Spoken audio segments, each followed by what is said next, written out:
सिद्धि की शादी के बाद वो ससुराल चली जाती है। पीछे रह जाती है भाभी रानी। सिद्धि के ससुराल जाते ही भाभी कहती है, अरे वाह जी वाह, सारे कपड़े मेरे। हाय रे पैंट, अरे वाह वाह, मजा आ जाएगा।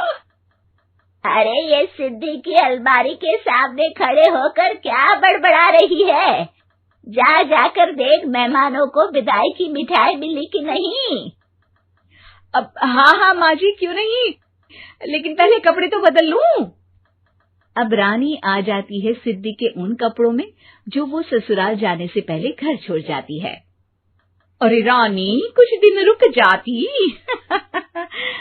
अरे ये तो सिद्धि बिटिया को मैंने ही दिया था, बड़ा ही फबता था उस पर, तुझ पर तो कुछ खास नहीं लग रहा। अब वो ना मेरे सारे कपड़े गीले थे तो सोचा पहन लूं। वैसे भी सिद्धि को कौन सा दिन पुराने आउटडेटेड कपड़ों को पहनना है। वैसे भी ये सूट तो मैंने तभी पहना था, वैसे खास है भी नहीं ये। हाँ ठीक है, लेकिन ना मेरी सिद्धि पर तो जमता था। सारे मेहमान चले जाते हैं और सिद्धि ससुराल से मायके पहली बार आती है। अपना घर, अपना कमरा, अपनी अलमारी। ये बोलकर जैसे ही सिद्धि अलमारी खोलती है तो सामने उसके कपड़ों की जगह कुछ और ही रखा होता है। माँ, जरा कमरे में तो आना। सास और रानी वहां पहुंच जाते हैं। रानी ने पहनी होती है सिद्धि की जींस और टी शर्ट। अरे भाभी, ये क्या? ये तो मेरी बड़ी ही महंगी टी शर्ट है, इसे आपने घर में क्यों पहनी है? अरे बहुत मिलती है दीदी ये चौक की मार्केट में, 150 में। ओ भाभी प्लीज, ये एरोपोस्टल है, 2000 की एक टी शर्ट। ओहो, 2000 में तो दीदी 4 साड़ी आ जाए। अब क्या बोलूं? भाभी, ये मेरी अलमारी में छोटू के कपड़े, तो मेरे कपड़े कहाँ हैं? मेरी अलमारी में? अब दीदी आपको कौन से पुराने कपड़े पहनने थे? माना भाभी, लेकिन मैं जब घर आती तो यही सब पहनती ना। अरे तुम तो बड़ी कंजूस हो दीदी। खैर, वक्त आता है जब सिद्धि ससुराल के लिए रवाना हो रही होती है। अरे रानी, अंदर से सिद्धि का गिफ्ट ले आ, लड़की पहली बार ससुराल से मायके आई है। रानी अंदर जाती है और एक सिंपल सी साड़ी लेकर बाहर आ जाती है। ये लीजिए माँ जी।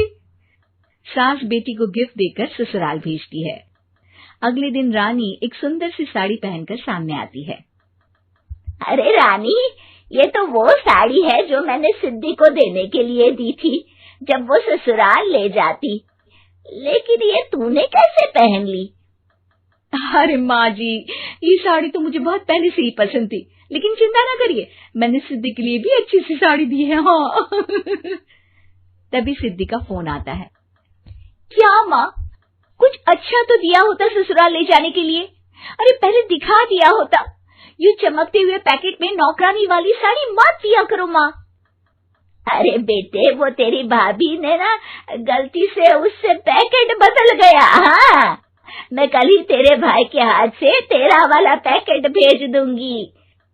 अरे रहने दो माँ, आई एम श्योर भाभी ने अभी वही साड़ी पहनी होगी जो तुमने मेरे लिए रखी थी। तुम तो समझ नहीं पाई उनको। खैर छोड़ो, मैं ज्यादा बोलती अच्छी नहीं लगती, रहने दो, आपको उन्हीं के साथ रहना है, फिर बात करेंगे। सास को रानी पर गुस्सा आ जाता है। वो उसके कमरे में जाती है जहाँ वो शादी का एल्बम देख रही होती है। रानी, मार्केट जाकर एक ऐसी ही साड़ी लेकर आ, कल प्रतीक जाकर सिद्धि के घर दे आएगा। अरे क्यों माँ जी, कितनी साड़ी देनी है दीदी को? यहाँ कोई सेल लगी है क्या? अरे चुप कर, मेरे बेटी के हिस्से की साड़ी खुद पहन ली, अब ज्यादा ज्ञान बांट रही है। एक दिन सिद्धि का फोन आता है। माँ, मेरी सास ने आप सबको खाने पर बुलाया है। सारे लोग सिद्धि के ससुराल पहुँचते हैं। खाना खाकर वो लोग निकल रहे होते हैं कि सिद्धि की सास सभी को गिफ्ट देती है।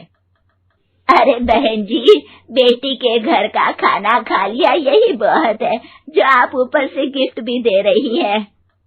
अरे बहन जी, आप भी कहाँ इन बातों पर विश्वास कर रही हैं। सास सभी को गिफ्ट देती है, लेकिन रानी को जो साड़ी देती है वो अजीब सी हरे रंग की लाल रंग के बड़ी छाप वाली होती है। अरे छी, ये कौन पहनेगा? सासू माँ को तो जरी वाली इतनी सुंदर, और मेरे लिए ये नौकरानी वाली। अरे भाभी, दरअसल मैं जब भी घर आती थी आप वापसी में ऐसी ही साड़ी देती थी ना, तो माँ ने सोचा कि आपको आपकी पसंद की ही साड़ी क्यों ना दी जाए।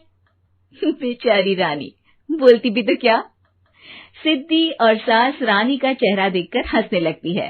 अगर तुम लोग नए हो तो सब्सक्राइब करो, वो जो लाल वाला बटन है उसके साथ स्कैम करो या फिर महफिल जमाओ, मुझे नहीं पता, बस क्लिक हो जाना चाहिए। अब मैं भी जा रहा हूं, मुझे पार्क में स्टंट्स मारने जाना है।